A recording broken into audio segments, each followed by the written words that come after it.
Right? Yep. I think she's back. All right, we're going live now, Laura. Okay. So all right, we're live. We're just gonna wait for John. He'll hop on at any moment with his 32-ounce McDonald's damn coffee. We'll see that. But we wanted to get going right now because we have two great guests. Wait. We're doing this without John? He always hops on late. He'll be getting here.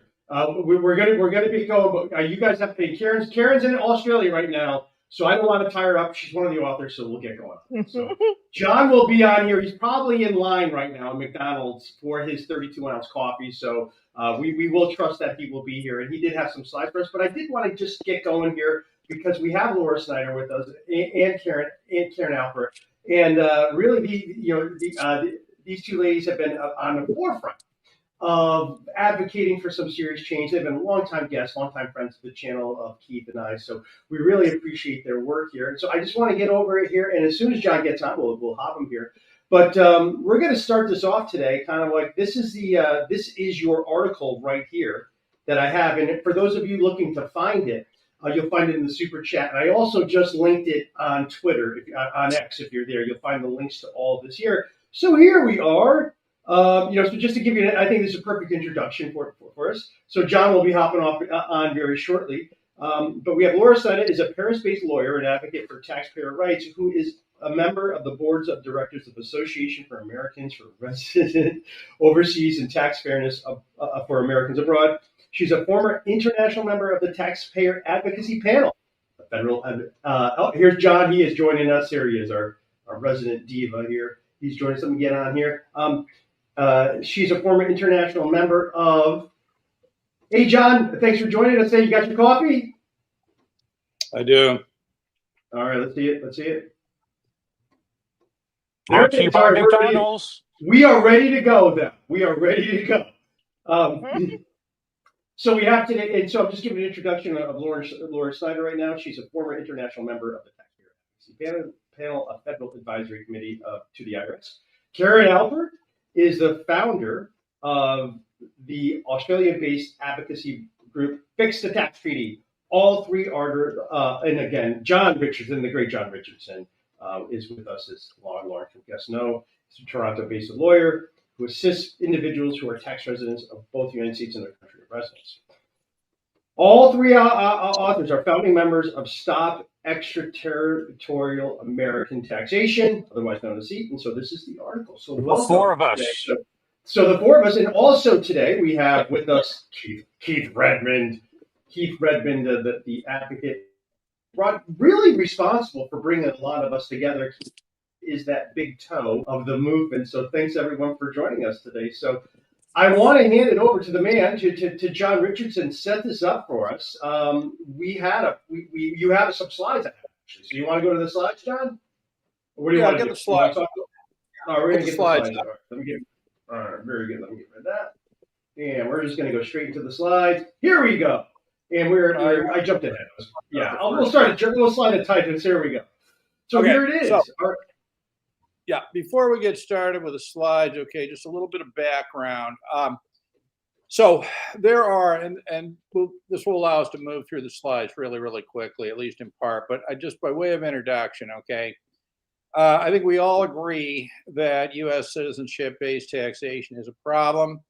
There's disagreement on what it means. The tax academics, and I would say a large part of the compliance industry see it as somehow, an American citizen living outside the United States should file a 1040, like everybody else, without any sense of what it actually means. But what citizenship taxation actually means is this. It's the United States imposing worldwide taxation on people who do not live in the United States, most tax residents of other countries, and specifically with respect to income that is not sourced in the United States, right? So what it is, all right, if we could take, for example, Keith, living in France. So we have, Keith lives in France. He has no U.S. source income, and the U.S. is claiming the taxation right for that. Now, this is what creates all the problems. And anybody who claims that, somehow the foreign tax credit rules or the foreign earned income exclusion or most idiotic claim of all that somehow tax treaties prevent double taxation obviously either doesn't understand this or is operating on the assumption that every other country in the world has a tax system that is identical to the U.S. tax system, and therefore everything matches up all the time. There's only one system, John, but only the U.S. could use it, right?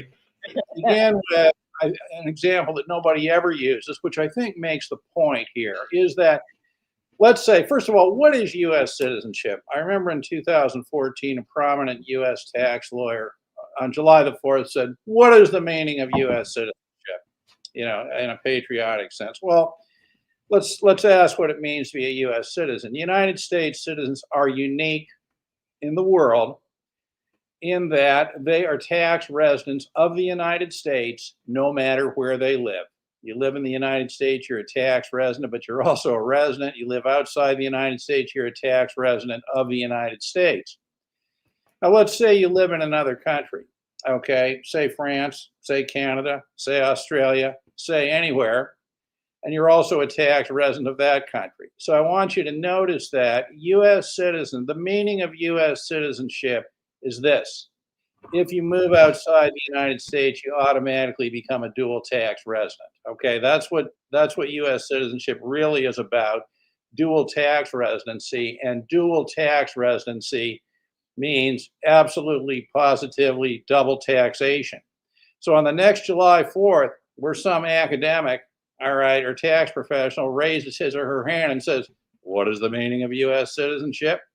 You answer dual tax residency, which means double taxation. And Americans are unique in the world in this respect. Now, before we get into the junk about, we have tax credits and this, let's take a more interesting example. Okay, remember my point that a lot of the people who don't understand this seem to think that all tax systems in the world are exactly like the U.S. tax system, or they think that taxation is a uniquely American concept and no other countries have taxation. Let's take, say a U.S. citizen who moves to, let's say the Cayman Islands. Okay, for a minute. An example nobody ever uses, but I think it's actually a great example because the Cayman Islands is a sovereign country. It raises money through taxation. It just doesn't raise money through income taxation, right? It's a completely different kind of tax system. So we have a U.S. citizen moves to the Cayman Islands, dual tax resident. Yes, okay. Subject to the U.S. tax system and the Cayman Islands, pure double taxation, pure double taxation. Now, say that same person moves to Canada because that person believes in paying high taxes, so I think I'll move to Canada. All right. Then they say, well, am I really double taxed? You bet you're double taxed because you're a dual tax resident, and the taxes you pay in Canada doesn't mean you're not double taxed.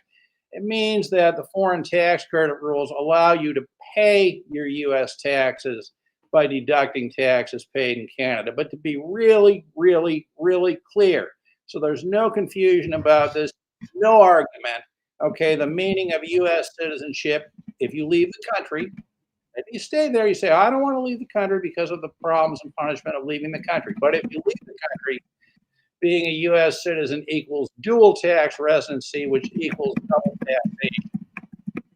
All right, now, with that as background, I think that's extremely important to be clear on what we're really talking about. We'll begin the presentation, but I came up with a title to this that I think may seem a little bit odd at first until you understand the real issue here. There's this been movement, toward residence-based taxation. Okay, somebody's using a keyboard or something, making a bunch of noise. Yeah, that's me. I'm sorry. Yeah, that's me. I'm very loud. That's me. Sorry. This movement for residence-based taxation. But I want to make the point, and I'll get to this in a minute, that interestingly, green card holders who are U.S. tax residents are currently in a position where they can elect into residence-based taxation, but U.S. citizens cannot. And with that, and that's something. Yeah, there we go, John, and that's amazing because that's something that's striking is that we have green card. A permanent resident of the United States doesn't have to be in the United States, but then we'll get a special treatment that's better than a U.S. citizen. Right. Key point, Anthony. Exactly. we're talking about the move towards residence-based taxation. Green card holders already can opt in. U.S. citizens cannot. U.S. nationals, Wow. of course, are taxed. This is a special hatred that the United States has for its own citizens. That's no reason absolutely made to the contrary. Okay, right. now Karen, Laura, and Yeah. I, okay, for a number of years have been, and SEAT as a group stands for SEA, Stop Extraterritorial American Taxation, is really devoted to ending this U.S. reaching out, okay, into other countries and pointing to this person and that person. I think we'll claim those as our tax residents and tax them. Okay, this is what SEAT, the focus of SEAT has been. Okay, and I think it's the organization's done a lot of great work. I go to the website, seatnow.org. You'll see the collected works of Dr. Laura Snyder, for example, which is a phenomenal contribution to all of this, many of them. But when we look at this as a problem, okay, where does the problem arise? Well, obviously it arises with domestic law, the Internal Revenue Code, that claims, well, any individual, any carbon life form on the planet, no matter where they may be, is subject to worldwide taxation. Okay, that's where it starts. Exception, because remember, the U.S. is the land, not so much of the free, but the land of the carve-outs, okay? So there's a carve-out for non-resident aliens, okay? But if you're not a non-resident alien, which basically means a non-citizen or resident, okay, you're subject to this worldwide taxation problem. Okay, so it starts with a legislative problem, the law in the United States. And obviously, if one could move the United States away from this idiotic claim of we'll claim anybody as a tax resident unless they're a non-resident alien to a residence-based taxation system, or to put it another way, now citizens are included in individuals, right? But remember, but citizenship is normally conferred at birth, right? So what citizenship usually means is, for the vast majority of humanity, yeah, I know there are exceptions, but for the vast majority of humanity, citizenship is a circumstance of birth. So the United States is unique, and we can say citizenship taxation, but it really is unique, imposing permanent worldwide taxation. Only way out is renunciation of citizenship based on circumstances of birth, which belies President Obama's idiotic claim that he once made that, well, in America, the circumstances of your birth should not dictate the outcome of your life. Well, I guess he doesn't understand the U.S. tax system. So the first point is to amend the law, the Internal Revenue Code, and this is what things like the 2008 Holding Bill or the 2024 LaHood Bill, I believe that should be a capital H on LaHood. Apologies. Okay.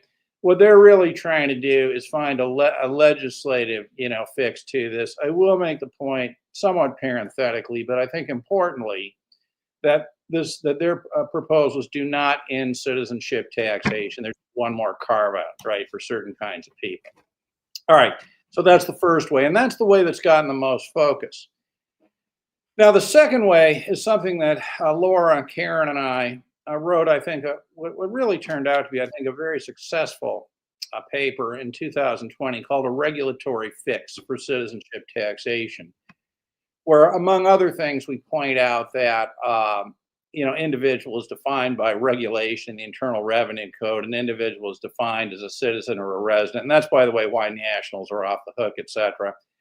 And we wrote, I think, a fairly comprehensive outline on this, explaining how one, the definition of individual could be fixed to exclude non-resident citizens for one thing, but failing that, we went through explaining how a number of the sore points could be fixed through regulation. But well, I want to make this, clear. It may be Laura, if you could answer this question. So the time before you were talking about the regulatory fix, it wasn't a regulatory fix of the treaties. That was a blanket regulatory fix. What we're talking about here. Okay. Well, what we were talking about in 2020 was to revise one of the Treasury regulations, basically the one that, which one was it? What? It was under section 1. Wasn't it under it was section 1? Right, yeah. 1.1-1, and to basically add to the definition, the explanation of who is subject to worldwide taxation, but to create a definition of a qualified non-resident so that people who, citizens living outside the United States, basically it was a way to, by regulation, take Americans who live outside the country out of the worldwide tax system, and then they'd only be subject to U.S. source income. And the way, we explain it in the article, and we give the exact language for how the regulation can be modified in order to achieve that effect. That's basically what we did. Okay, Yeah, so great. that was But the so it's 2020 paper. okay. And then, All right. and then the current paper is saying, well, there's a third way that you could do this. So you can do it, like John says, you can do it by law, you can do it by regulation, and you can do it by treaties. So And we're all talking of about direct intervention by Treasury. Okay, got it. Okay. yeah, Treasury basically saying, hey, we have the right to disregard the treaty for citizens, but that doesn't mean we have to. Yeah, yeah.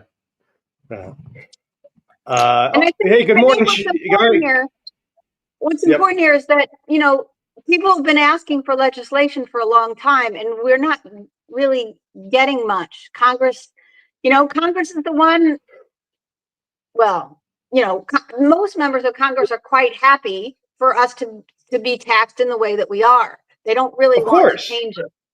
No, they're So- part of it, and I would say all of them are, and they're gonna give you lip service to varying degrees.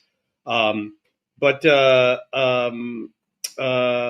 So all right, and let's get going. And Gabe, I do see your question there. I'll get to that later, Gabe. I'll ask Laura about that a little bit later.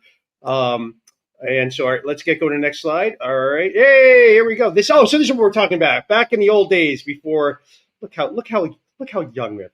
You guys are still young, so young, right? So here, so this is, and so now this is the new one. You tried it before, so and I think, that was a really good proposal, by the way. What you guys came up with in 2020, it really blew my mind when I read it. That was a really good, straightforward fix. I'm like, well, here it is right here. If you want to do it, it's right here. So I guess my question is if they ignored us on that one,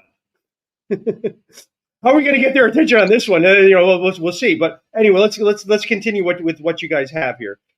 These are fundamentally very, very different ways of attacking this problem. Very different. Now, the point that needs to be made before we get into where we are currently is that legislative fix, a proposal for a regulatory fix, this is aimed at U.S. law, okay? Getting changes internally in the United States. I think regulatory is probably better, but that's a big job. I mean, you've got to go through rulemaking, et cetera. Now, bear in mind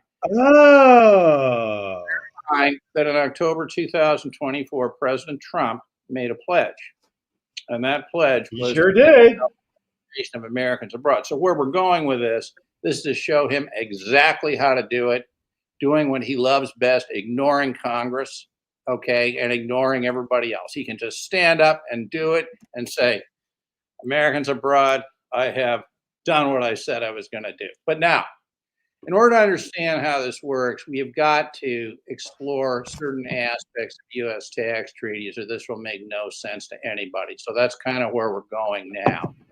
So let's run through. Go down a few slides here at least. Yep. We've got to start talking about. Hey, there's a promise. Yep. Okay, now I want to summarize where we're going on this, and then invite Karen or Laura or both to add anything they want. But I think this is not simple for people who don't think about this a lot. So I want this is a summary slide right here, okay, that explains exactly what we're doing.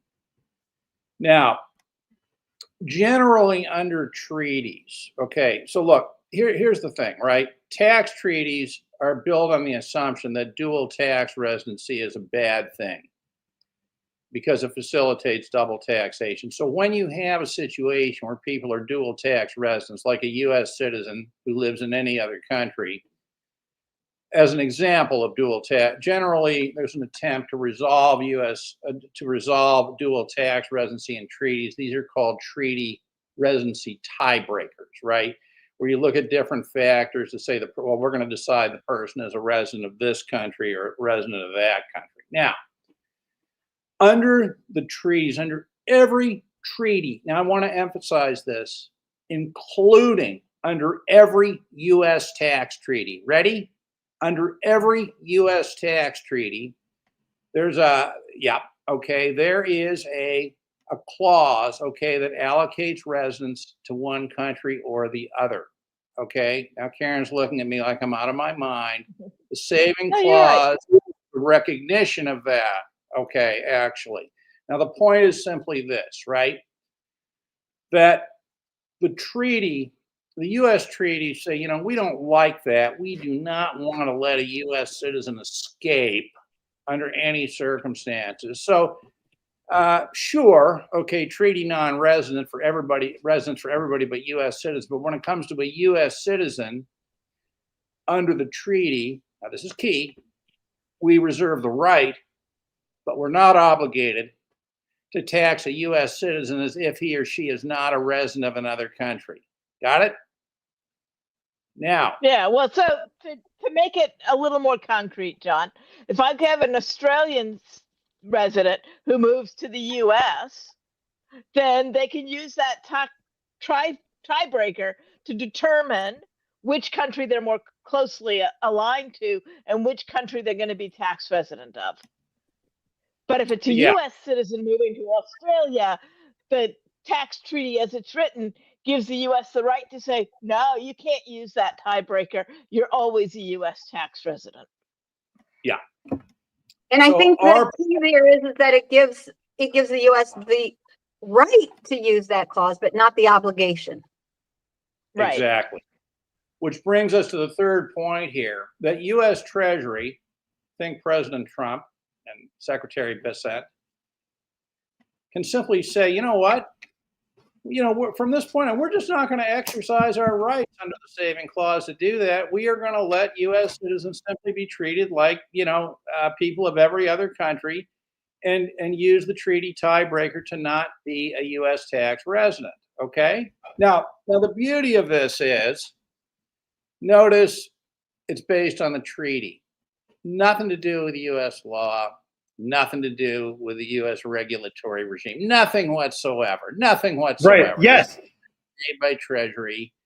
So the president can do what he likes best, which is ignore Congress, okay, and solve this. And this can be solved through an executive order, I believe, with a stroke of a pen, okay?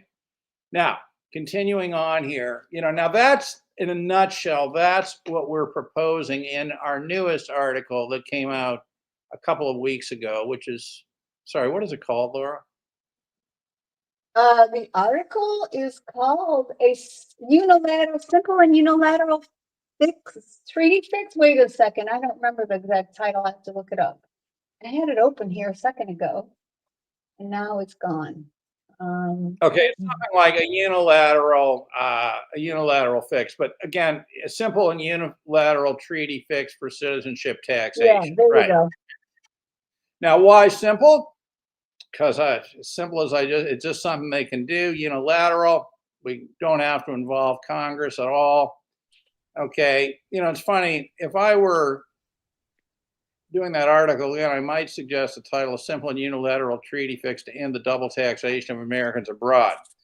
But I mean, that's really, what we're talking about here. Okay, so continuing on. John, hey, John, let me just ask you a question, and forgive me, I'm just going to be contrarian for a moment. It's an excellent idea, but if it goes by executive order, what say the next president rescinds the executive order? Could that? The next president, well, then the next president rescinds the executive order. But you can make the same argument for a legislative fix, a regulatory fix. Where they go back and rescind it. Okay, all right. Anything can be changed. But I mean, the point is, this can work. This can work now. This, means you don't have to be running around talking to people in Congress who don't understand the issue.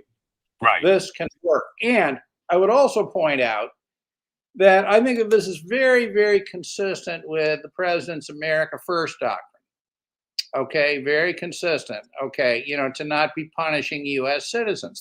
Because think of this for a minute. And you know, and oddly enough, this had not crystallized in my mind, you know, before putting this presentation together. Although I knew it, but I somehow just accepted it. But why in God's name should green card holders be allowed to tie break out of this when citizens can't? Particularly since green card holders, by definition, are supposed to be living in the United States, and there's no official prohibition on U.S. citizens living outside the United States, right? Yeah.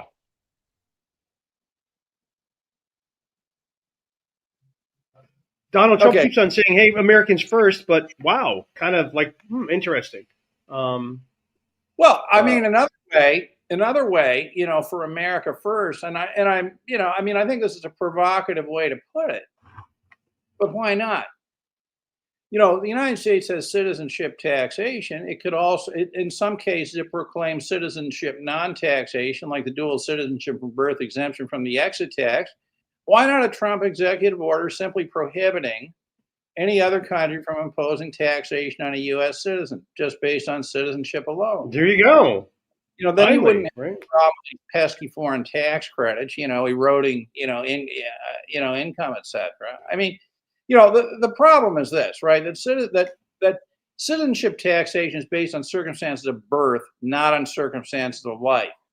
Once you enter the realm of, you know, taxing based on circumstances of birth without regard, I mean, anything goes. Anything goes. I mean, don't you think, Anthony, that the single greatest moral question of the 21st century is whether any country except the United States ought to be allowed to tax an American? I mean, what did they do to deserve that right? I mean, we're America and we are exceptional. So come on, hey, It's us. Yeah. All right.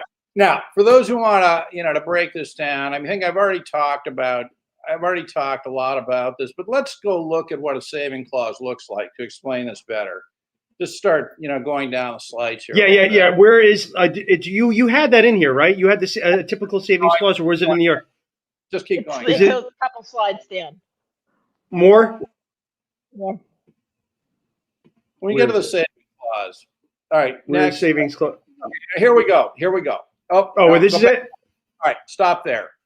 Okay. Now, I want to tell you where this comes from. Now, there are many different tax treaties, many different savings clauses. By the way, okay, the OECD Model Tax Treaty has these since, I think, 2017, but they interpreted to apply only to CFC rules. Okay, there's nothing. And I'm going to say this now, I'm going to say it again. Okay, what the savings clause really is in effect is the weaponization, right, of taxation to allow the United States to come into other countries and tax the residents of other countries. But back to that in a minute. Now, here's what this says. This is the 2006 Model Tax Treaty. Now, bear with me on this, okay? Because to really understand this, okay, you've got to understand, to understand the general thesis here, you've got to understand this. So here we go. Whereas by reason of provisions of paragraph 1, an individual is a resident of both contracting states, right? So that's dual tax residence. I just want Laura is gonna hop off. So Laura, if you do have to hop off, I understand. Thank you so much for joining. Thank you for all your hard work on this. If you have to hop off before we go, okay. Sure. Yeah, I'm sorry I have to go, but yeah, thanks to John and Karen. Thanks, too. Laura. Thanks And very you, much. Anthony. Okay, bye. Bye. Okay, so now notice it says the status shall. Now this is mandatory, right? Mandatory. Now here we go. Now let's run through this. He shall be deemed to be a resident only of the state in which he has a permanent home. So we start with there, right? That's why this is easily manipulated, by the way. Okay, but you start with permanent home. Now I want you to notice where you live is a circumstance of life, not a circumstance of birth. Agreed? Okay. If he has a permanent home in both, now it stops there. Okay, it stops there. You know, if he has a permanent home in one country but not another. If he has a permanent home in both countries, then we move to where are the vital interests. Okay, now you know there can be argument and disagreement on where the vital interests are, but again, that's the circumstances of life, right? Not a circumstance of birth. Next, you know, if it's still vital interest in both places, then you move to habitual abode. Okay, again, whatever that means. But notice again, that is a circumstance of life, not of birth. If it still can't be determined, we move to citizenship, which is a circumstance of birth. Now, I want to pause here and make an incredibly mindless point. The United States defines tax residency in terms of citizenship, which is agreed internationally to be the least important criteria in terms of what tax residency should be. You see that? Yeah, and John, here is where I can't get outside it. I can't get outside it. Is that treaties are a contract, and in order for a contract to be valid, there must be consideration. But it seems as if the savings clause negates the entire thing if one of the parties is American. So what's this all about? Well, we have all these things like, it doesn't apply if you're Americans, so we can just ignore. Yeah, move to the next slide. We're going to now talk about the saving clause. How does it? Thank you. How does it work? Next. Okay. Okay, now, that's a tiebreaker. Here we okay, that's fine. Keep going. Keep going. Okay, here we go. Now, here is the language in that model tax treaty, okay, which is the saving clause. Now, except to the extent provided in paragraph 5. In other words, we're going to let U.S. citizens have the benefit of the treaty in certain respects, which does not include the residency tiebreaker. This convention shall not affect the taxation by a contracting state of its residents. Now, I want to pause here because this can be very, very easily misread. Okay, resident as determined under Article 4, the residency tiebreak, and separately over and above that, without regard to the tiebreak provision, citizens. See how that's very carefully drafted. Okay, except to this extent affected of its residents and its citizens. So that's the trick, right? That's really the deceit right there, because there's only one citizen determined under the tiebreak provisions of the treaty. Citizens stand outside it. And what's interesting is that, or one interesting aspect, citizens, if you're a dual citizen, doesn't matter. You're a U.S. citizen, game over. Whereas under the resident clause, or the tiebreak clause, where there were dual citizens that weren't U.S. citizens, then the countries would get together between them and determine which country that person was a resident of. That's right. That's a very good point, right? Again, you got to understand, okay, look, here's what U.S. tax treaties are clearly about in large part, okay? Basically, to enforce double taxation on U.S. citizens. Okay, that's what they're really about, because there's no way to escape this short of renouncing citizenship. I will also say there's also another thing it does aside from ensuring double taxation for Americans. But look, I do it. These treaties can give benefits to people who invest in the U.S. who aren't Americans. I've seen it. So I think there's two parts to it. It's number one, we punish Americans overseas, and number two, we are going to reward foreign investors in the United States of America. Yes. Yeah, certainly a lot of it. I've seen it. I do it. Honestly, I do it. So. All right. That's really all right. Got it. Okay. So now to the saving clause, including the double taxation article. Okay, we can talk about that separately. But the point I want to make here is that the ability to use the residency tiebreaker is not one of those exceptions. Yes. Okay, that's the key point here. Yes. Next. All right. These are just some important things here. There are exceptions to the savings clause. And I think, here when we get into Article 17, pensions, and then usually it's 18 too. Article 17, 18 are usually where I see the pensions of Social Securities. And those are often those are often the biggest issues that I encounter on a day-to-day basis. So I would just say you can take treaty positions on those because the savings clause doesn't apply to those.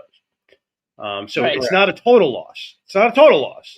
But for the purpose we're talking about, it is a total loss. Okay, because we're talking about how to end the problem, right, of U.S. citizenship taxation, as long as that saving clause, and understand, I mean, what I can't figure out is how any country could be so stupid as to sign something like this, because what they're really doing is saying, yeah, we're going to agree to invite the United States in to kind of poke around and, look at our residents and decide which ones, we're going to claim as U.S. citizens, right? Well, I think there's an explanation for that. Hey, the CIA brags about how many foreign countries it overthrew. So, just who is really making these decisions for these other countries? That's the question to ask. Okay. So narrow issue here, right, on how to solve this problem. Okay, next. Next. Okay, neither citizens. Exceptions. Now, it really is extraordinary. I'm going to say this again. It is unbelievable to me how these treaties can allow green card holders to effectively elect residence-based taxation, but not U.S. citizens. Okay? Anyway, for those listening, that's the facts. Next.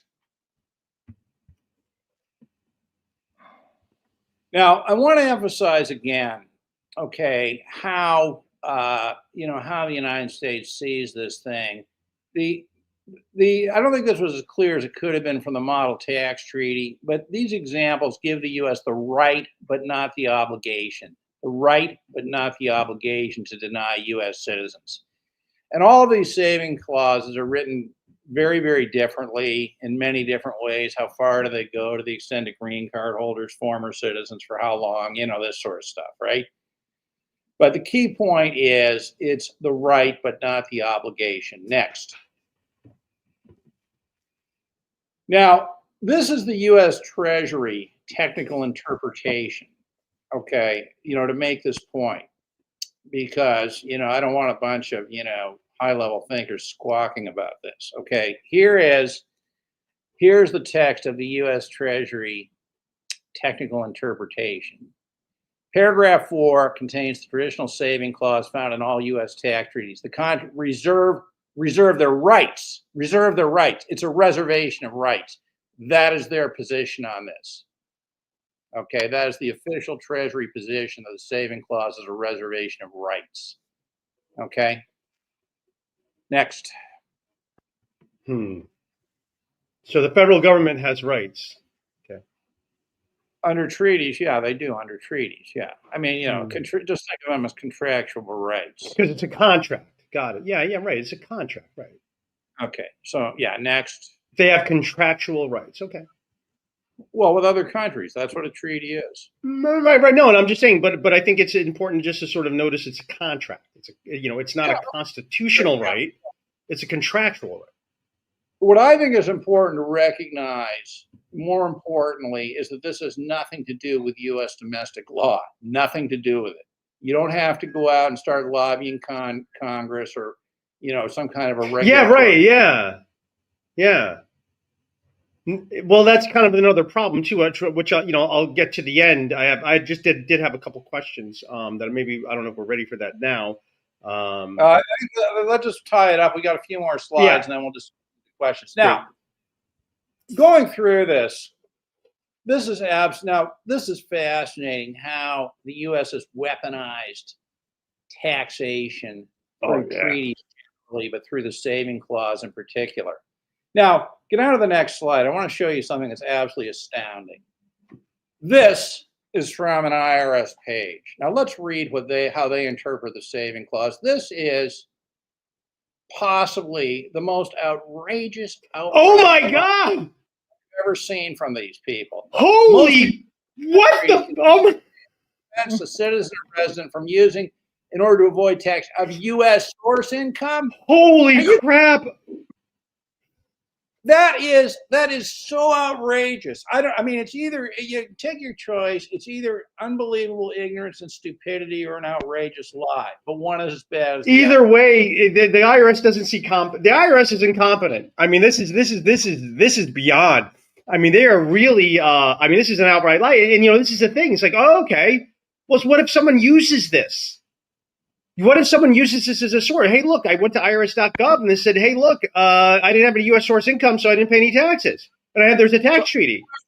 irony is their claim is that the saving clause is designed and is for the purpose of somehow allowing U.S. citizens to escape U.S. taxation on U.S. source income. Now, maybe that was the case when citizenship and residence were more or less the same, the pre-Ephorium era, whatever. But move on. Now, I want to show you some stuff This here to make is, point. yeah. And Eric is exactly right. Information on the IRS website is not legal advice. He's right. So they publish a bunch of stuff just cause, right? Legal advice.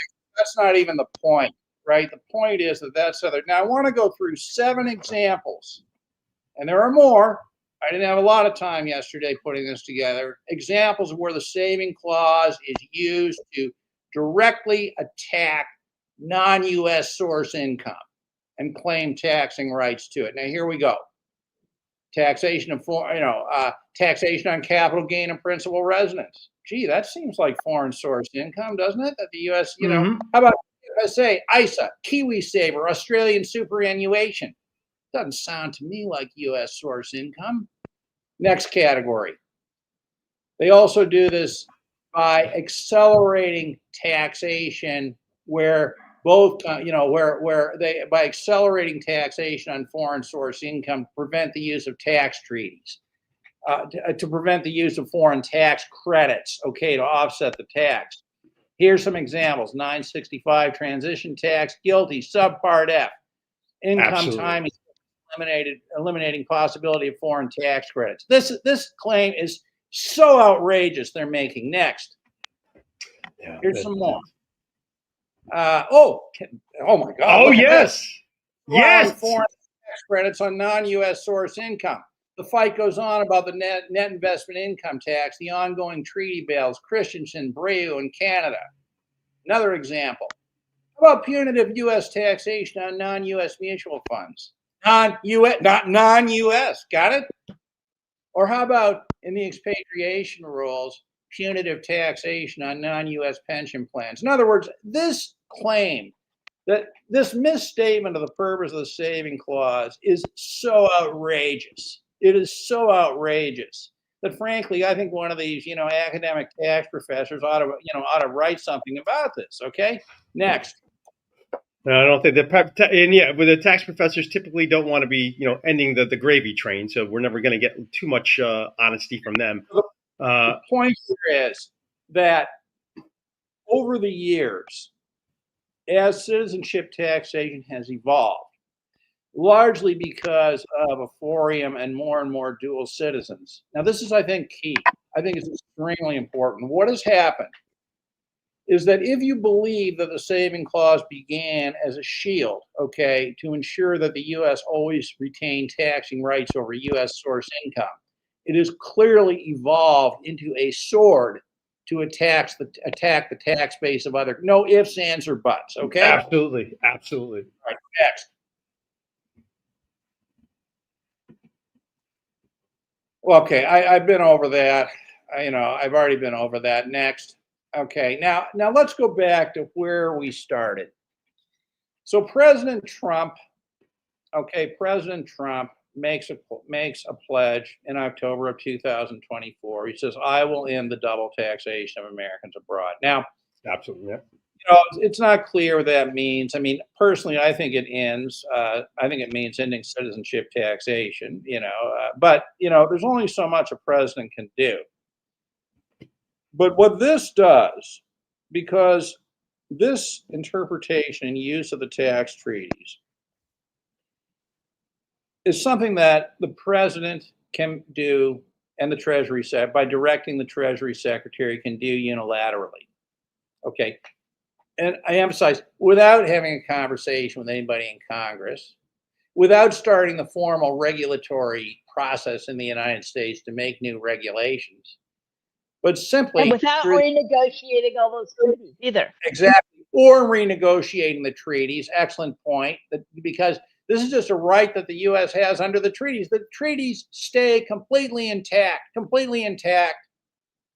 The U.S. just sends out a bulletin, says, you know what, as a matter of policy, we decided, okay, that we're no longer going to enforce our rights under the saving clause, and we're going to allow Americans abroad who are to use the residency tiebreak provisions, okay, to essentially be taxed as non-resident aliens. Okay, now notice I put it that way. That is really, okay, what the LaHood proposal is about, right?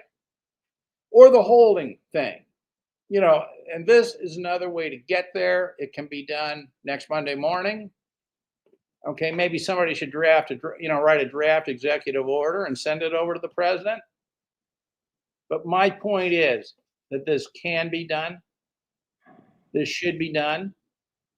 In his video in October of 2024, the president said, "You've been asking for this for years." Yes, it has been years. The time has come for the president to step right up and simply direct the Treasury Secretary to no longer enforce the saving clause on Americans abroad.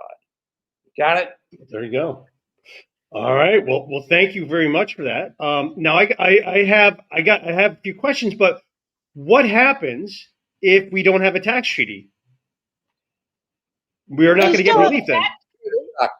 Still a tax treaty. You just No, elected but to there's be elected. but there's certain countries we don't have tax treaty with. Oh, the countries that we don't have a tax treaty with. Yeah. Yeah. But So how many U.S. citizens live in those countries? it's not as big. I'm right. Abroad are in treaty countries. I would agree with you 100%. The vast majority, it's Brazil. That's like the big one that kind of, oh, right. That's that, we always have to remember, oh, right. That one doesn't have one. Because the default assumption for most of the clients we deal with is there is going to be a treaty. And it's definitely an improvement. And so I guess, I think the question is, why, and I actually, I think no one's bringing up a thing. I thought your regulatory fix of 2020 was brilliant and persuasive. And the issue is it just didn't happen. The question is why. We don't know. We don't know the answer to that. But I think I think your position, if I'm hearing you correctly, well, look, we have to change rules and regulations to get that done. And it is a regulatory fix, and it can be done. And as you said earlier in the show, John, you said, well, there's a whole rule-making process involved here. But you're saying with this, it's like, hey, look, it's just Trump sending a letter to this, hey, just send this, no longer enforce this. Yeah. Right? That's the difference.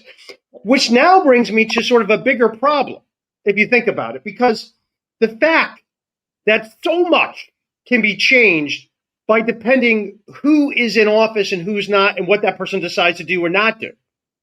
The fact that a vast, massive policy decisions can be determined by an ad hoc basis by the executive, that's actually a problem, because when I think about that, that's actually an insurgency upon the U.S. Constitution. The fact that so much can be decided by the executive is a massive problem in my mind. This is disgusting. This is the amount of discretion that they have, and there needs to be some sort of actual meaningful control on it. But this is out of the control of the government. I want to ask Keith a question. Keith, that you're dealing. You're in France all the time, and I did look it up. I did research it. France has the highest litigated case of the tax treaty. Right? So France is a place like if you take a treaty position, you have a high risk of being, okay, the IRS having a problem with it. Over a small issue too, by the way. Could be a very small issue. It could be a $2,000 tax credit. They really want to hammer you. And then after that comes Canada. So my question for you, Keith, is this. Here's my question for you. This is a complicated area of law, right? Right. And you help people kind of find the right sort of thing to do. Do these treaty questions even come up with? I mean, and this is the thing, is like that we are talking at a level that is above most attorneys. It's above the government. And this is consequential stuff. So how do you try to explain any of this stuff to the people that you follow on your group? And how do you help get them here? Because we're way out there. You see that? We're way out there. I think it depends. Everybody's profile and circumstances are different. Obviously, if they need to, for whatever reason, continue complying or enter or quote unquote re-enter, that's when the tax treaty situation comes up. Now, I don't get into the nuts and bolts of the tax treaty, but I do know that there are provisions in there that they need to be aware of, for for future compliance or current compliance. So that's where I stand on it. And then if they have to comply, then I turn them on to people like you or John, depending on what their need is. If they need to do it for renouncing or for complying because they're going to be getting an upcoming inheritance that's a taxable event. Or here's the other thing, or they're taking a financial action in their country of residence and they need to be aware of what that's going to look like vis-a-vis the US tax system. You see what I mean? Yeah. No, thank you for explaining that to us. Yeah, and so this is really the difficulty, is that we are explaining some of the most esoteric, strange things that have huge consequences. I know, Karen, you have to hop off, and I do appreciate you staying up late. So, I just want to give final words to you, and let you just what's the next steps here. And again, thank you. You've been on the channel many, many times, and I've had some, we've had some great podcasts with you going all over the Australia tax treaty, which is a lot of fun. So I really appreciate it. What's in it for you here? I don't get it. What's in it for you, Karen? Not a lot anymore. I guess my whole reason for continuing this is that I don't think other people should be forced to make the decision I had to make. And which was that? Which was what, Karen? Which was to renounce my U.S. citizenship so that I could live a normal life in Australia and retire using the tax benefits that the Australian government offers me, which would have been completely taken away by U.S. taxation. Right. And it's absolutely true. Yeah. And at the bottom line, Karen, at the end of the day, you would have preferred not to have renounced, but you were put in a position if I that you didn't had have to. I wouldn't have. Right. If I could have used this type of if I could have used the savings clause or the residence tie break clause in the treaty to say, I'm an Australian resident, happy to pay tax on my U.S. source income, but I want to use the treaty. And I want to pay tax only to Australia on my Australian source income. Right. It is impossible. And that is something that we do a lot, John, it's actually, and this is actually the thing, this is sort of what happened to me, is that I did change, if you notice, I did change the name of the channel a little bit to OneTeam Legal and Tax, because the thing that we're seeing is that, we did a lot of streamlined disclosures for people. We did a lot of OVTPs, starting in 2009 to current. And now a lot of our clients are coming back to us and say, hey, look, we have an estate planning issue. And, really your citizenship, if you could hear what we're saying here, that your citizenship, and if you're a global person, your citizenship can be the number one impact of your estate plan. Whether, whether you're a green card holder, whether you're a dual citizen by birth, whether you're a U.S. citizen, those are the things that can drastically, and then what country you're going to live in if you renounce and what treaty is going to be there. That could actually be the most important thing to your estate plan, other than some living will or whatever it may be. And so these are the things that are massive, massive impacts. And now, as we're talking about the great wealth transfer that's coming up in the next 20, 25 years, all of the attention's on the U.S. About $84 trillion of U.S. Global assets are going to be going. They're looking at it all wrong, because Americans have never held more assets overseas, and there's never been more foreign investment in the United States of America than now.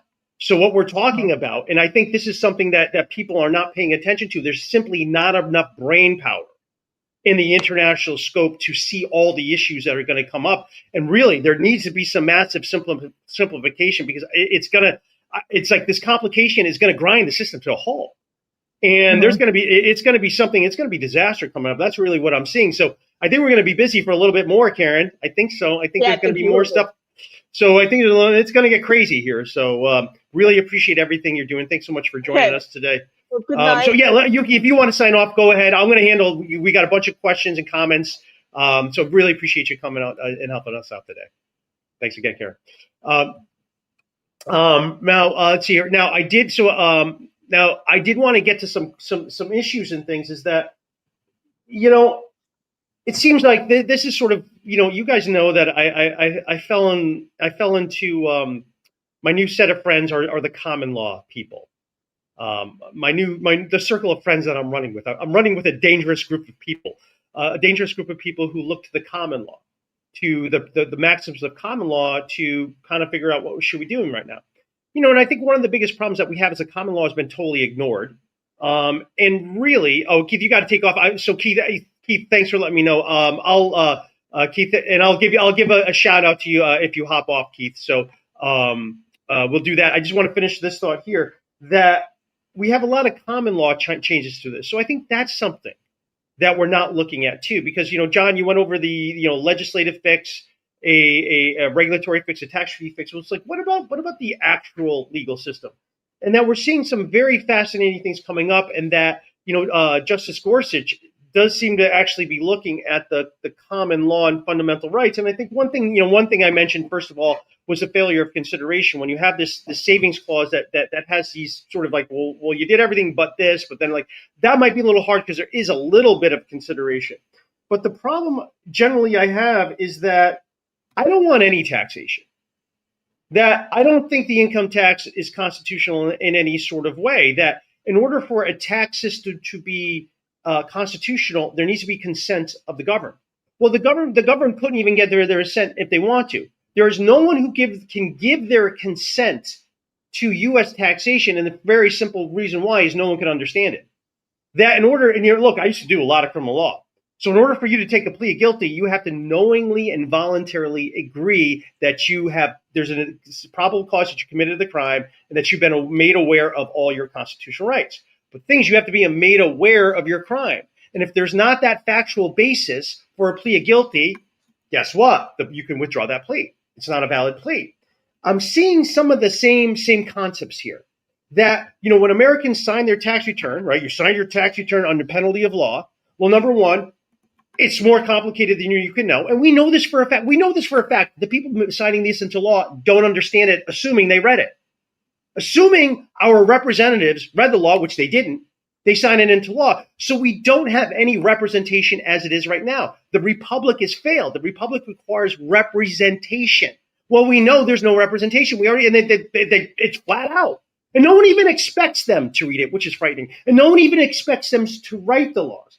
So I think there's a lot of other ways that maybe there's some other ways to go about this, and that if we get down to our fundamental principles, that might be the better way to do it, or another way. I'm not sure. I think all ways are the way to do it. And then we also have this thing called mass disobedience, which may be going on right now. Did you know only 25% of the people have opted out of the tax code as it is? 25% of Americans. That number did increase a few percentage points. Now, the last time they tested it was before Trump said the income tax was the idea of our foreign enemies. He said that a year ago. He said that the income tax was the idea of our foreign enemies about a year ago. So I do expect that number to drop. And what I'm kind of seeing happening in my own world is those who have an option of complying, maybe they're not. That is, if you're self-employed, you have your own thing, you have a small business where there's no one else involved in it, that compliance rate is dropping. And I'm seeing that. Look, trust me, I used to have a lot of trades guys as clients. I don't anymore. The people who I generally are paying taxes are the people who have to. That is, there's other people involved and they're going to be upset, maybe shareholders or a wife or something like that. Or it's a way you really can't opt out of it. There's already withholding taken in place. And that's the case of many employees. Well, they're already withheld. So they would have to do something drastic like get their withholdings to zero. So that's another way. And I think there just might be some ways to go about this another way in addition. So I want to hit to some comments here about what we have here. And this is something, professor of stuffology, can government mislead by complexity and remain a lawful agency or enactment? Well, I know we're going to have maxims of law that would say no, right? And we know this is what the government does. The entire point of the U.S. income tax is to confuse us. It's meant not to be understood.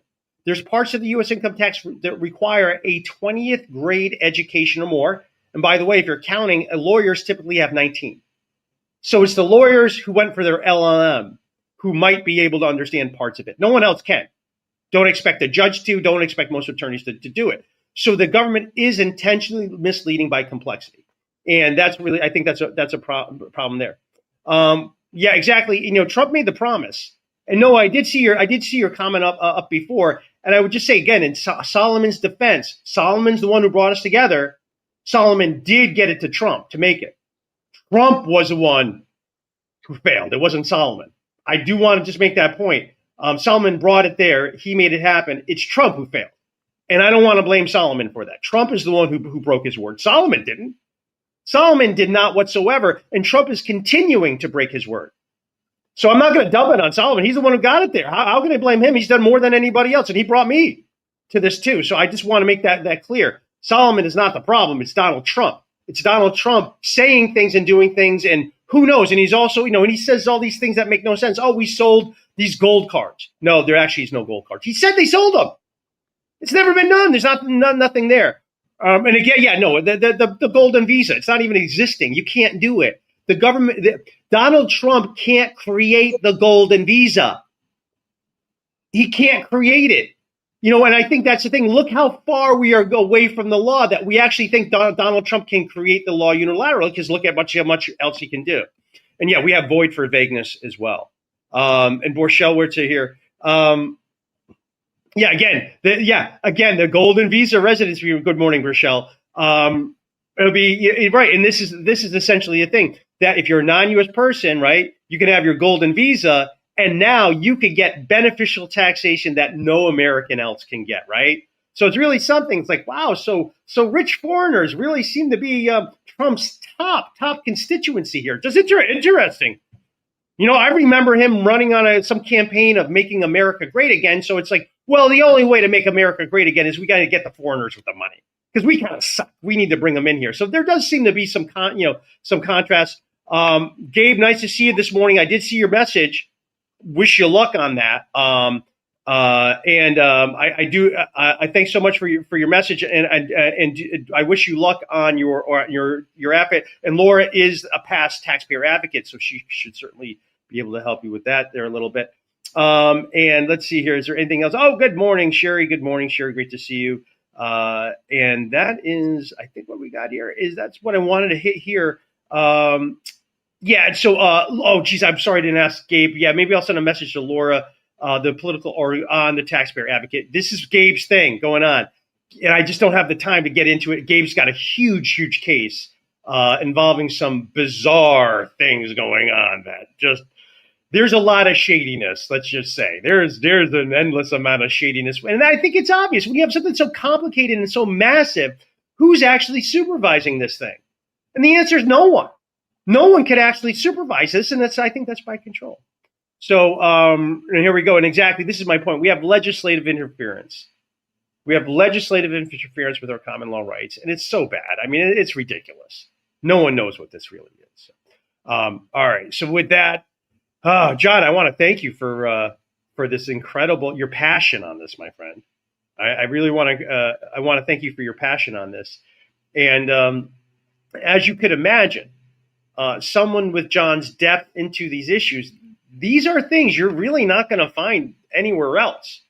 You're not going to find someone who really understands these issues to this degree. So this is really my recommendation, especially if you're in Canada, because the Canada tax treaty is challenged the second most. And actually, it might be higher. It actually might be a little bit higher. It depends on how you count.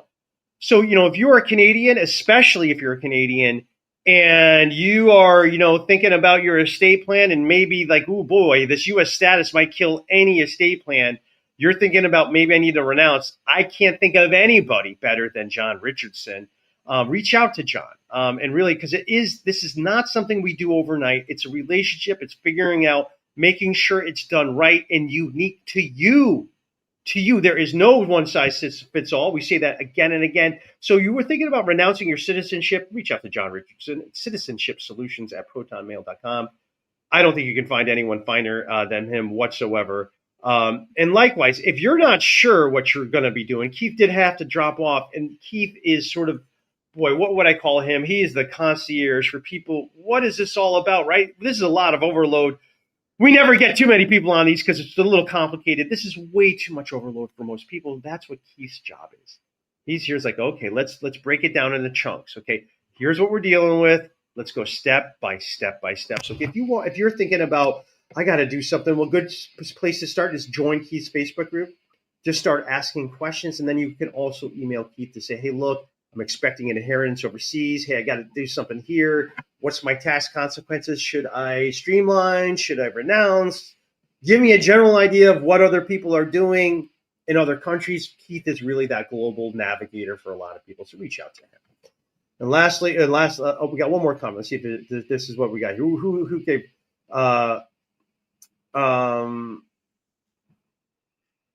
Oh, there's a okay. No, I'm. Let's see. No, there's a motive for Solomon using Trump to attract. Oh, okay. I don't think so, Noah. No, and no, there's no way. He made that promise after it was done, and I think that's one of the things that actually made me think that Trump was legitimate, because when he made that promise, it was too late to have an impact. It was way too late. You got it. And that's when it was done. And if you look back on that show, and I think even when that podcast, when we had Solomon on there, I brought that up, that I was really impressed by Trump because it was the opposite of political pandering. He wouldn't be able to get one more vote. And even if he did, Democrat conditioning of expats is too much. They hate Trump too much. He wouldn't get that vote anyway. And I thought that's what made that promise very, very honorable. It was the opposite of pandering. And I got to stand up for that. The Democrats may hate Trump, but they clearly hate expats more. Right. Yes. There's no question about that. Yes. Point one, a single initiative coming from the Democrats to even begin to solve these problems. A single one. We have the LaHood bill, okay, which was introduced a year ago. Point to one single Democrat who's publicly supported that. Zero. Yeah. No, and who organized the repeal of FATCA? It was Republicans. Who viciously defended it? Democrats. That was 2017. I could tell you the team was this: Republicans. If the Republicans were repealing FATCA, Democrats were coveting it. No, we need this for the fat cats overseas. That's what they were saying. So there is a total difference between Democrats abroad and Republicans abroad. That has to be noted. I'm not a huge fan of Republicans right now, but I gotta admit, they are on the right side of this. By the way, the Democrats or the Republicans that enacted FATCA and pushed it through? What party was that? 100% Democrats voted for it. 100%. So there you go. Kind of, discussion of, this was an attempt to get. The problem with Republicans overseas is that they don't go out every day trying to get the votes of Americans abroad. That's their problem. Yeah. Well, and really, it's a population thing. There's not as many, and this surprised me, is that most expats overseas are Democrats. That is what surprised me. I didn't know that. I just assumed it was split, but most are, and you find that, and that's really one of the things that we deal with is the tribal conditioning. Actually thinking Democrats care about you. Actually, Democrats they're sort of upfront in their deception, whereas Republicans tend to not be so upfront. But that's where I would say, guys. Now I do want to I do have to hop off. Got to get to a lot of other things myself. And I do want to note, you might have noticed, again, I changed the name of the channel to OneTeam Legal and Tax because we are doing a lot more estate planning because these issues are coming up, and this is kind of what's happened. We deal with the tax problems when someone has a bad estate plan, and we try to fix it. And I see so much bad stuff again and again, so I just decided, you know what? We're just we start to do the estate plans too, because look, we see the mistakes people do, we know what to avoid. So we're doing a lot, during this thing for the global family. We're doing a lot of this, and that's why I changed it to OneTeam Legal and Tax, because we're international. We have the accounting and legal team right here, one place. We talk to each other. And one of the big problems you get with when you go to a law firm is that the CPA is a different person that they don't talk to, and there's no collaboration. And it's like when you think about it, when you are signing a return, that is a legal claim. That is a legal claim you're making. So maybe you want both a lawyer and a CPA to sort of do what that is. And that's really where we're able to find the success that other people aren't. It's really simple. We just put both the CPA, we have our, I talk to my CPAs talk to me. So that's the way to do it, and that's how we offer better things. So if it is something you're thinking, you want to reach out, if you're streamline disclosure, you can reach out to me. My email's right here. Go to IRSMedic.com. Website still the same. So just there. So there, I did my plug for my business. I want to appreciate everyone for joining us today. I want to appreciate John again for all his hard work and really being that that intellectual powerhouse to really, to give us the authority that we need. John, this is so complicated, and the government thrives on the complication. And we really are blessed to have someone like John. You're not going to do this to us. Of course, again, his explanations are a little bit complicated, but for those of us who are a little bit more interested, he makes it manageable for us. So, John, I got to thank you again so much for everything. And thanks for hopping on these calls so early. I know you're busy. You got a lot of things to do. Really, really always appreciate it. And it's fascinating. I've learned so much. So with that, for John Richardson, this is Anthony Parent of IRSMedic, OneTeam Legal and Tax. Also for Keith Redmond, Laura Snyder, and Karen Albert. What a great show we had today. And I want to thank everyone else for joining your comments. They really, really help us put on a great show and make sure that we're giving you the information that you're actually looking for. Thanks so much for everyone joining us today.